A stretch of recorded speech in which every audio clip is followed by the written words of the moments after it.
This is Space News Today. A chunk of satellite almost hit the ISS, the International Space Station, requiring an urgent change of orbit. This is by Mark Rigby, Brad Carter Conversation, November 15, 2021. Earlier this week, the International Space Station, the ISS, was forced to maneuver out of the way of a potential collision with space junk. With a crew of astronauts and cosmonauts on board, this required an urgent change of orbit on November 11.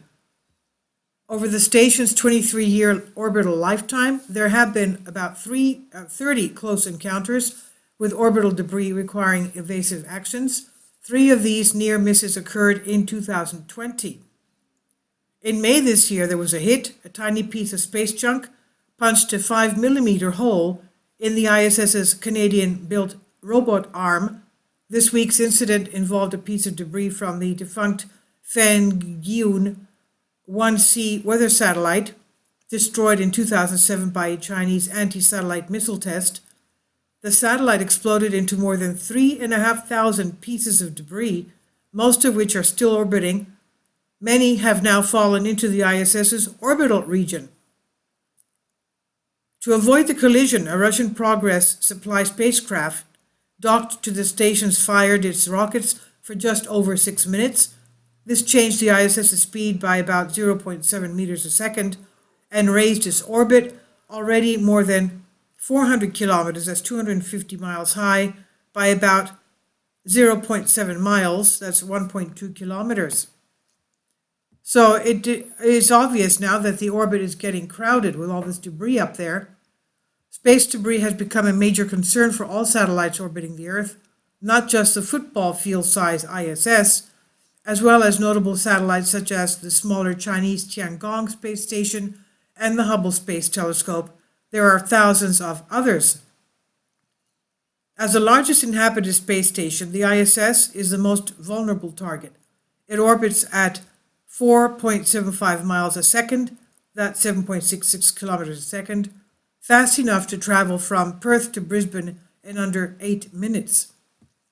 A collision at that speed with even a small piece of debris could produce serious damage. What counts is the relative speed of the satellite and the junk, so some collisions could be slower while others could be faster and do even more damage. Kindly support my Patreon account. The daily posts are 5 videos daily, and they are totally different from what I have on my YouTube channel. Thank you so much for your support and that you find all my content so interesting. You'll find the Patreon account details in the description box. And this is an ESA image of debris puncturing glass on the ISS. Now, I assume, I'm not sure, but anyway. As low Earth orbit becomes increasingly crowded, there is more and more to run into. There are already almost 5,000 satellites currently operating, with many more on the way.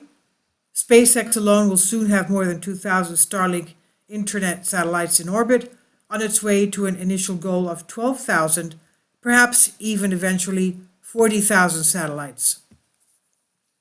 A rising tide of space junk. If it was only the satellites themselves in orbit, it might not be so bad, but according to the European Space Agency ESA Space Debris Office, there are estimated to be about 36,500 orbiting artificial objects larger than 4 inches across, so that's pretty big, 4 inches, such as defunct satellites in rocket stages. There are also around 1 million between 1 centimeter and 10 centimeters, that's between less than 4 inches, and 330 million pieces measuring 1 millimeter to 1 centimeter. So millions. Most of these items are in low Earth orbit. Because of the high speeds involved, even a speck of paint can hit an ISS window, and a marble-sized object could penetrate the pressurized module.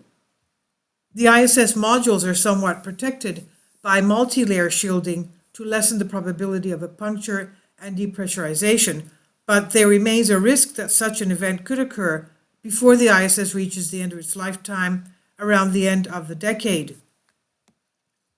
Watching the skies.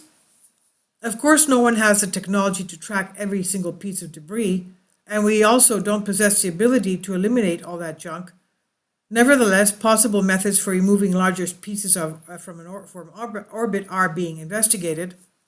Meanwhile, nearly 30,000 pieces larger than 10 centimeters, 4 inches, are being tracked by organizations around the world, such as the US Space Surveillance Network. And she says here in Australia, space debris tracking is an area of increasing activity. Multiple organizations are involved, including the Australian Space Agency, Electro-Optic Systems, the ANU Institute for Space, the Space Surveillance Radar System, the Industrial Sciences Group, the Australian Institute for Machine Learning, with funding from the SmartSat CRC. In addition, the German Aerospace Centre DLR has a SmartNet facility at the University of Southern Queensland's Mount Kent Observatory dedicated to monitoring geostationary orbit at a height of about 36,000 kilometers, the home of many communication satellites, including those used by Australia. One way or another, we will eventually have to clean up our space neighborhood if we want to continue to benefit from the nearest regions of the final frontier. This was by Mark Rigby, adjunct research fellow, University of Southern Queensland, and Brad Carter, professor physics, University of Southern Queensland. This is an article from The Conversation published under Creative Commons on Science Alert. Please leave your comments. Thank you for your support.